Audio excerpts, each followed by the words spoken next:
is News 7 at 11. And now, a story of survival and courage. It's likely you've never heard her name, but you've probably heard about her fight for the women of her native Afghanistan. Her campaign for human rights has won her much recognition, including the prestigious Amnesty Award. Tonight, News 7's Carol Costello has the story of Sima Wali. Afghanistan in the 1970s looked a lot like Kosovo today. The Soviets used brutal methods to take over the Middle Eastern country, killing, torturing, or imprisoning Afghan political leaders and members of the royal family. We were placed on a semi-house arrest, and at the very early on we were being threatened that it would be our turn, that we would be then taken into prison. For Sima Wali, whose father was a member of the Afghan royal family, it was surreal. She had always been protected, insulated, but now her family was begging her to escape for fear she may lose her life and to preserve the family name, because all around her, family and childhood friends were being executed. There was no choice. I was not given the choice. I had to leave Afghanistan.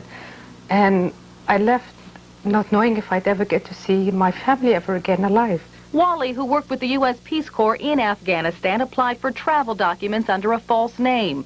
It was no simple application. For 2 hours, she was questioned at gunpoint by Afghan communists, thought to be a spy. And finally, one of them decided, well, she's a woman, just let her go. What harm can she do?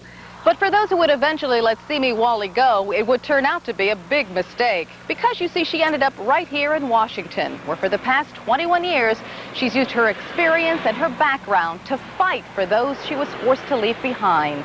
In 1981, Wali co-founded Refugee Women in Development, an organization now fighting for the most basic of human rights, for the women of Afghanistan.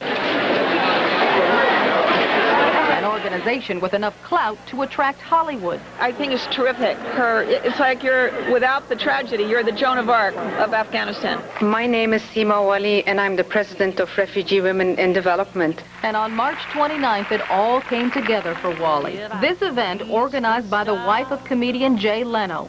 Finally, she thought, the word will get out. It did. Suddenly, women were forbidden from even stepping outside. A documentary narrated by actress Marlo Thomas and shown to women with money and clout showed a bleak life for Afghan women. The country is now run by the Taliban, an Islamic fundamentalist group which now controls about 90% of the country. The Taliban believe women should not work or be educated, that women remain covered at all times in a shroud like this called a burqa, and that they never appear in public without a male escort.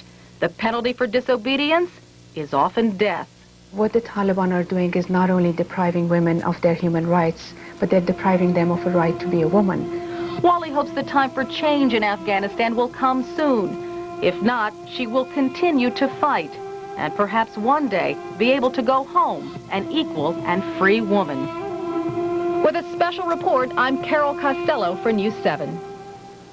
Hollywood stars aren't the only ones helping Sima Wali. As a result of her efforts, the federal government has appropriated $2.5 million in aid for the women of Afghanistan.